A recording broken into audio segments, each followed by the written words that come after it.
Oke, perkenalkan nama saya Akbar Dujaya Kusuma dari Prodi Ilmu Komputer dengan nomor induk mahasiswa 23050963. Saya hari ini akan menjelaskan tentang komponen komputer. Hardware. Definisi hardware adalah istilah untuk menyebut perangkat keras yang kaitannya dengan komputer atau laptop. Artinya, seluruh jenis komponen komputer yang wujud fisiknya dapat dilihat dan dirasakan langsung itu termasuk hardware.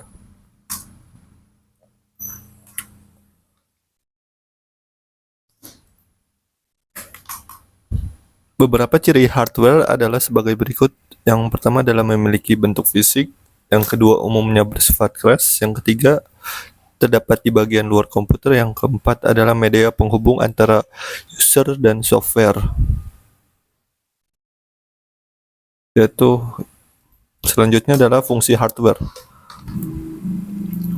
Fungsi hardware utamanya adalah untuk memudahkan pengguna komputer dengan seperangkat alat komputer yang bekerja secara baik, namun jika dijabarkan adalah beberapa fungsi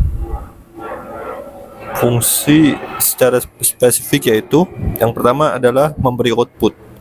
Fungsi hardware yang pertama adalah memberikan output kepada user setelah pengolahan input dilakukan. Kedua, menerima input. Fungsi hardware selanjutnya adalah menerima input. Selain memberikan output, hardware juga menerima input yang dikirimkan oleh user. Ketiga, menyimpan informasi dan data. Hardware adalah perangkat keras di mana mempunyai fungsi untuk menyimpan data output. Biasanya output tersebut akan disimpan dalam perangkat penyimpanan komputer. Keempat, yaitu mengolah informasi dan data. Selanjutnya, fungsi hardware adalah untuk mengolah data yang kemudian menjadi informasi baru yang berguna agar dapat dipahami oleh manusia. Selanjutnya adalah jenis-jenis hardware. Jenis-jenis hardware yang pertama adalah hardware output. Hardware output adalah perangkat yang berfungsi untuk menghasilkan informasi baru atau data yang berguna sehingga dapat dimengerti oleh user. Informasi baru tersebut dikeluarkan melalui perangkat lain. Berikut beberapa contoh hardware output. Yang pertama adalah monitor. Monitor mempunyai fungsi menampilkan informasi yang sudah diproses. Dengan begitu, pengguna dapat melihat informasi tersebut. Yang kedua adalah printer. Printer adalah hardware yang berfungsi mencetak informasi atau data ke dalam kertas berupa tulisan atau gambar. Yang ketiga adalah speaker. Speaker adalah hardware yang berfungsi mengubah gelombang listrik menjadi gelombang audio dengan cara menggetarkan komponen yang berbentuk selaput. Oke, selanjutnya adalah hardware input. Hardware input adalah perangkat masukan yang berperan memasukkan data berupa gambar, teks, video, dan audio ke dalam komputer. Berikut adalah beberapa contoh hardware input. Yang pertama adalah mouse. Mouse berfungsi untuk menggerakkan kursor. Selain itu, mouse juga dapat menjalankan perintah praktis dan cepat. Umumnya mouse terdiri dari 3 tombol, di mana 2 tombol klik di kiri dan di kanan, lalu 1 tombol scroll di tengah. Yang kedua adalah keyboard. Keyboard adalah unit yang cukup penting dalam pengolahan data dengan komputer. Adapun fungsinya istilah memasukkan huruf, angka, dan simbol sebagai media bagi user untuk melakukan perintah yang diperlukan. Yang ketiga adalah scanner. Contoh hardware output ini berfungsi untuk mengandalkan atau menyalin gambar dan teks, kemudian menyimpan ke dalam memori komputer. Oke, selanjutnya jenis hardware yang selanjutnya adalah hardware processor. Hardware proses atau proses hardware adalah perangkat yang berguna untuk memproses data dan mengolahnya pada komputer. Perangkat ini bisa disebut sebagai otak komputer karena melakukan proses penting terhadap data yang diinput. Beberapa contoh hardware proses adalah CPU. CPU adalah perangkat yang berguna untuk mengontrol seluruh proses komputer, baik itu instruksi, pengolahan, hingga menghasilkan output yang diinginkan. Kedua adalah VGA. VGA perangkat ini memiliki fungsi untuk mengolah dan memproses data grafik. Nantinya output bisa ditampilkan pada layar monitor komputer. Selanjutnya adalah RAM. RAM adalah jenis hardware yang dapat menentukan kecepatan akses dalam sebuah komputer.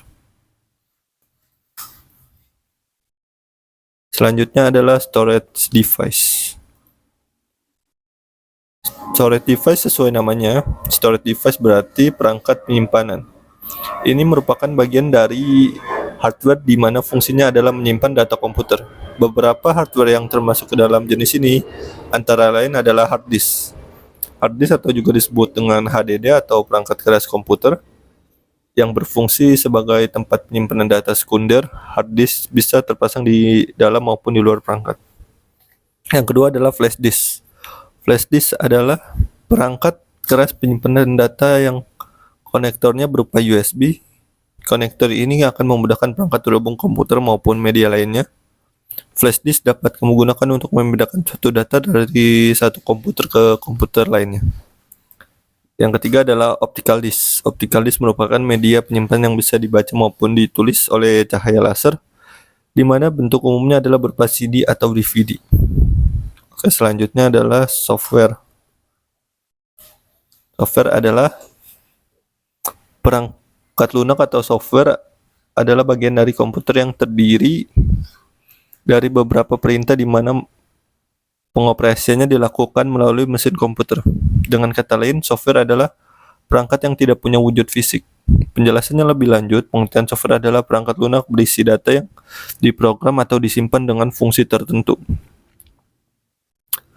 Dalam pembuatannya, software adalah perangkat yang dikembangkan oleh pengembang atau developer dengan pemrogram atau programmer menggunakan bahasa programan tertentu dan dapat dikomunikasikan dengan kode yang dapat dikenali perangkat keras, di mana dalam hal ini ialah PC atau komputer. Fungsi software. Fungsi software ialah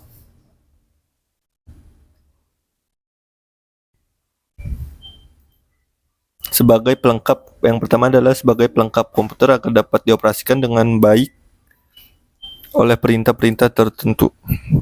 Yang kedua adalah mengontrol hardware yang ada pada komputer sehingga dapat digunakan dan bekerja dengan baik sesuai kebutuhan. Ketiga, menjadi penghubung antara beberapa software dengan hardware komputer. Yang keempat, menjadi penerjemah perintah software ke dalam bahasa mesin supaya hardware bisa menerima dengan baik. Yang kelima adalah mengidentifikasi program di dalam komputer. Selanjutnya adalah jenis-jenis software dan contohnya.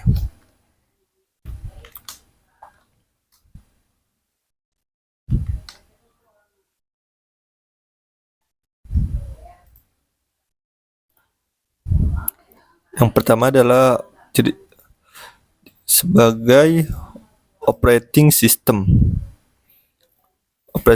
Salah satu jenis software adalah operating system. Perangkat lunak ini berfungsi mengelola semua perangkat keras yang terhubung ke CPU komputer. Operating system juga membantu menerjemahkan aktivitas dengan mengelola proses yang diperintahkan pengguna, lalu disebarkan ke CPU sehingga perintah tersebut dapat dijalankan dengan benar di komputer.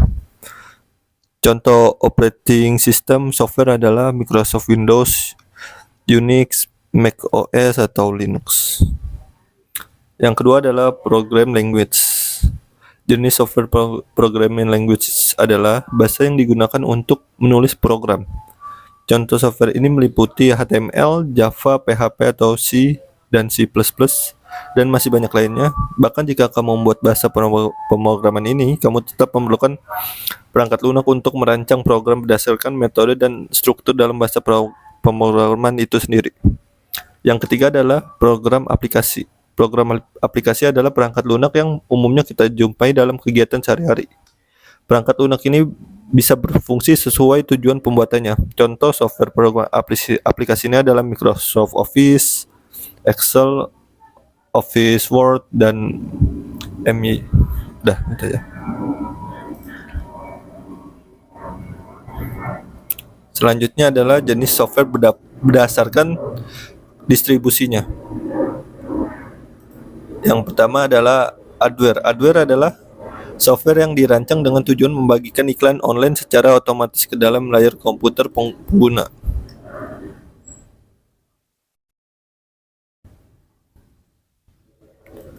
Yang kedua adalah firmware.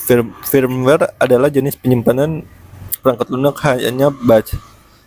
hanya baca. Properti ini tidak dapat diubah. Freeware adalah software yang tidak memiliki batasan waktu tertentu.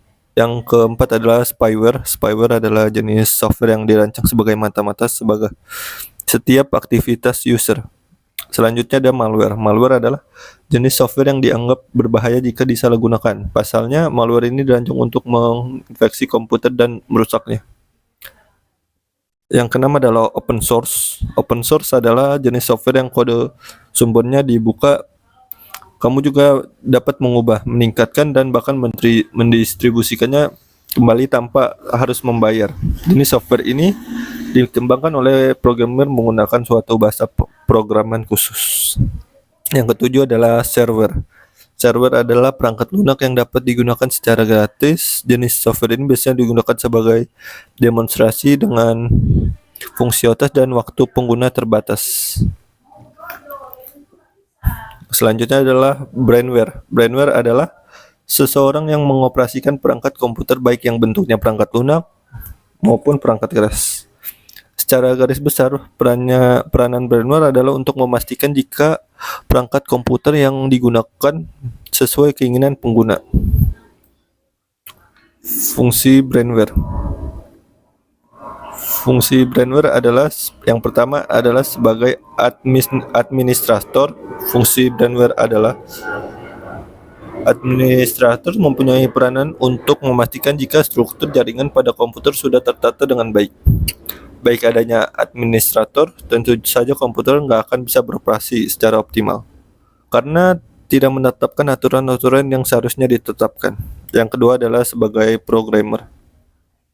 Fungsi brainware yang adalah sebagai programmer melakukan perancangan merupakan tugas utama dari seorang programmer. Jadi programmer akan menentukan bagaimana program komputer nantinya berjalan serta mematikan keamanan programan terlindung dari crashing maupun virus. Yang ketiga adalah sebagai operator.